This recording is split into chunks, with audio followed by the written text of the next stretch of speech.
Hi friends, welcome to my classes. आज हम आपको बताने जा रहे हैं प्रत्यावर्ती धारा। प्रत्यावर्ती धारा देखने से पहले मैं आपसे कहना चाहता हूँ, या फिजिक्स के चैप्टर का बहुत ही बेसिक पॉइंट से कृपया इसे ध्यान से देखें। और हम शुरू करने जा रहे हैं प्रत्यावर्ती धारा। तो देखते हैं हम प्रत्यावर्ती धारा। तो देखते हैं दोस्तों, प्रत्यावर्ती धारा की परिभाषा। वह धारा जो परिणाम व दिशा समय के आवर्ती रूप से बदलते हैं तथा जिनका आयाम नियत रहता है, उसे प्रत्यावर्ती धारा कहते हैं। तो इसे हम और अच्छे से डीपली से देखते हैं। वह धारा जो परिणाम व दिशा समय के आवर्ती रूप से बदलता है तथा जिनका आयाम नियत रहता है। आयाम क्या होता है दोस्तों? जैसे कि देखिए, मान लीजिए यहाँ पे 10 वोल्ट है और ये 10 वोल्ट है, और जो ये आयाम होता है ये यहां तक जाए और यहां तक भी जाए।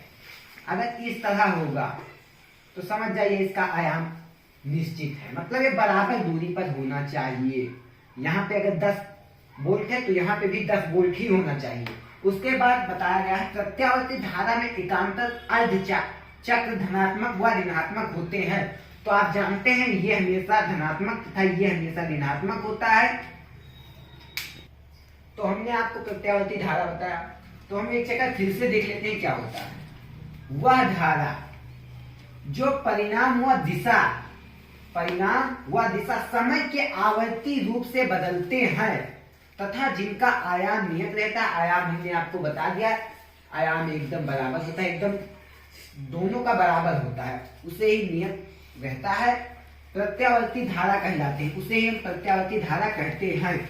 प्रत्यावर्ती धारा में एकांतर अर्ध चक्र धनात्मक व ऋणात्मक होते हैं। यहाँ पे हमेशा धनात्मक तथा यहाँ पे हमेशा ऋणात्मक होता है। बस हाँ, तो हम आपको बताने जा रहे हैं प्रत्यावर्ती धारा जनित अल्टरनेटिव करंट जनरेटर। तो हम देखते हैं अल्टरनेटिव करंट जनरेटर क्या होता है। दो चुंबक लिया, दो चुंबक को एक जगह स्थिर कर दिया, उसके बीच में कुंडली लिया, कुंडली को गति कराते हैं, और जब कुंडली को चुंबकीय क्षेत्र के बीच में गति कराते हैं तो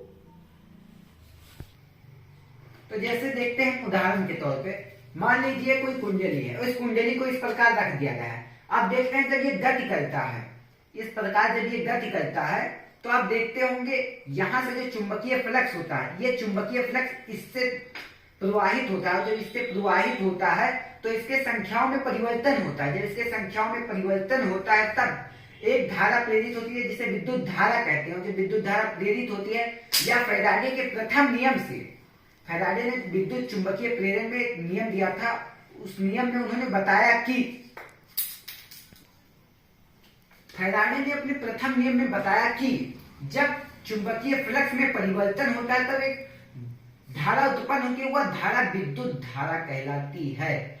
तो जब इसमें जैसे देखिए आप परिवर्तन हुआ तो यहाँ से चुंबकीय फ्लक्स निकलता है। जब चुंबकीय फ्लक्स यहाँ पे जाता है तो विद्युत धारा उत्पन्न होती है। तो हमने आपको बता दिया, हम फिर से इसी पे एक चक्कर और देख लेते हैं। एक कुंडली चुंबकीय क्षेत्र के बीच में गति कर रहा हो, चुंबकीय क्षेत्र के बीच में कुंडली जब गति करता है तो इनके जब ये गति करता है तो चुंबकीय फ्लक्स जब इस तरह आता है तो इसमें में से जो धारा निकलती है, वो कुंडली से संबंधित चुंबकीय क्षेत्र से जो धारा निकलती है उसमें चुंबकीय फ्लक्स की संख्याओं में परिवर्तन होता है। तो ये परिवर्तन कुंडली के अंदर से गुजरने वाले विद्युत फ्लक्स में जब परिवर्तन होता है तो इसे फैराडे के प्रथम नियम, फैराडे ने एक विद्युत चुंबकीय प्रेरण में एक नियम दिया था, उसका जो प्रथम नियम था, उन्होंने अपने प्रथम नियम में बताया कि जब चुंबकीय फ्लक्स में परिवर्तन होगा तो एक धारा प्रेरित होती है। उस धारा का नाम विद्युत धारा या प्रेरित धारा कहते हैं। तो हमने धारा के बारे में आपको बता दिया। अब हम चलते हैं इसकी दिशा की ओर। तो दिशा देखने जा रहे हैं अब हम। तो हमने आपको धारा के बारे में बताया, अब हम आपको दिशा के बारे में जा रहे हैं बताने। इसकी दिशा ज्ञात करने के लिए फ्लेमिंग ने एक सीधे हाथ का नियम, जिसे हम दाएं हाथ का नियम कहते हैं, उन्होंने एक नियम प्रतिपादित किया। तो चलते हैं उस नियम को समझते हैं। तो फ्लेमिंग जी ने अपने एक नियम से बताया कि इसकी दिशा कैसे निकाल सकते हैं। उन्होंने एक नियम प्रतिपादित किया जिसे हम दाएं हाथ का नियम कहते हैं। उस नियम में उन्होंने बताया कि जो ये अंगूठा होता है वो अंगूठा चालक की गति की ओर संकेत करता है, तथा जो तर्जनी उंगली होती है चुंबकीय क्षेत्र की ओर, और ये जो बचा मध्यमा या मध्य उंगली ये प्रेरित धारा की दिशा की ओर संकेत करता है। तो हम देखते हैं कैसे। तो देखिए दोस्तों, ये क्या है, अंगूठा ये चालक की गति, यहाँ पे ये गति कर रहा है तो ये गति की ओर हो गया, ठीक। और ये चुंबकीय क्षेत्र की दिशा इस ओर है, तो इससे यह पता चल गया इसकी दिशा कहाँ है, नीचे की ओर। देखा आपने दोस्तों, बस। तो हम दिशा की ओर देखते हैं। तो देखिए ये दिशा यहाँ से, मतलब ये विद्युत धारा यहाँ से आ रहा है, यहाँ से होते होते ये वलय में जाएगा, वलय में जब जाता है तो वलय से होते हुए ये बल्ब में जाएगा, ठीक। अब हमने दिशा की बात कर ली, अब हम आपको बताने जा रहे हैं अगर ये अर्ध चक्कर लगाता तो अर्ध चक्कर लगाने के बाद अभी अगर अर्ध चक्कर लगाएगा तो ये जो x और y है तो ये x से y की ओर घूमेगा, और यहाँ पे जो घूम रहा था वो x से y की ओर और यहाँ पे y से x की ओर। मतलब यहाँ पे जो घुमाया था हमने, तो यहाँ पे जो हमने घुमाया था वो हमने आधा ही घुमाया था, आधा। जैसे कि हमने यहाँ पे बता दिया, ये जो था हमने सिर्फ इसका आधा घुमा, तो आधा घुमाने पर हमें यह निष्कर्ष निकला कि आधा घुमाने पर y से x की ओर जाता है। अगर आपको यह प्रोसेस नहीं समझ में आया है तो कोनो बात नहीं, तो आपको एक उदाहरण से समझाएंगे। तो देखते हैं उदाहरण। तो हम एक उदाहरण लेते हैं। जैसे कि आपने देखा होगा, आपने क्या सपने देखते हैं कि आपके घर जो बत्ती आती है या बिजली आती है वो इसी की वजह से आती है, ये प्रोसेस की वजह से।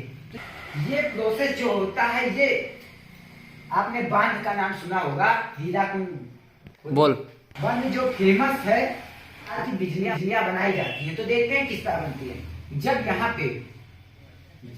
यहाँ पे डैम होता है और यहाँ से जब जल गिराया जाता है इस पंखे पर, तो ये पंखा नाचने लगता है, ये पंखा जो है इस तरफ गति करने लगता है। जब यह गति करता है तो कुंडली भी गति करती है, ये कुंडली है, और ये कुंडली भी गति करती है, और ये चुंबकीय क्षेत्र भी आपस में, चुंबकीय क्षेत्र भी परिवाहित होते हैं। जब चुंबकीय क्षेत्र प्रवाहित होते हैं, चुंबकीय फ्लक्स क्षेत्र प्रवाहित होते हैं, तो फिर से चक्कर देख लीजिए। जब जल गिराया जाता है तो पंखा घूमने लगता है, जब पंखा घूमता है तो ये कुंडली भी घूमती है, और जब कुंडली घूमती है तो चुंबकीय फ्लक्स में परिवर्तन होता है। जब इसमें परिवर्तन होता है तो विद्युत धारा उत्पन्न होती है, तो विद्युत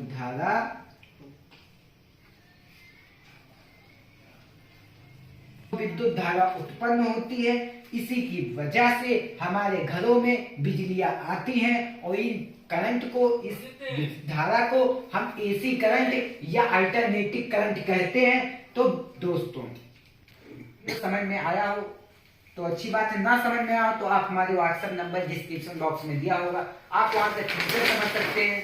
तो हम आपको दूसरे वीडियो में बताएंगे और तथा दिखाएंगे अल्टरनेटिव करंट या प्रत्यावर्ती धारा का डेरिवेशन किस तरह होता है, सूत्र का निगमन कराने को हम बताएंगे आपको। तो चलते हैं अगले वीडियो की ओर।